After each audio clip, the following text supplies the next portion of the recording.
The Asian Crested Ibis is one of the world's most rare birds, and if it were not for a small group of conservationists in China's remote and idyllic Qinling mountains, they may have completely vanished from the earth.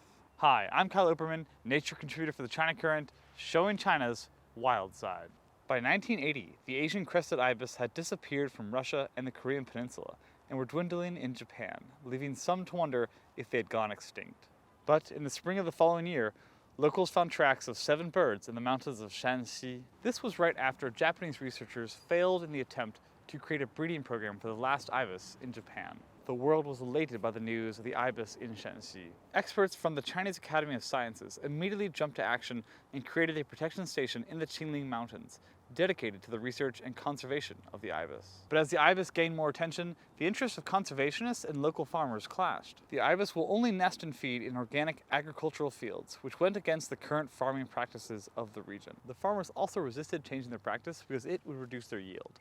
But when forced to finally abandon agricultural fertilizers and other chemicals, they began to market their rice as ibis-friendly and promote ecotourism.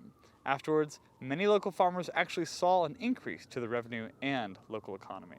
Later, similar to China's giant panda breeding program, the Chinese scientific community began to protect, domestically breed, and reintroduce ibis into the wild with far greater success than the giant panda program.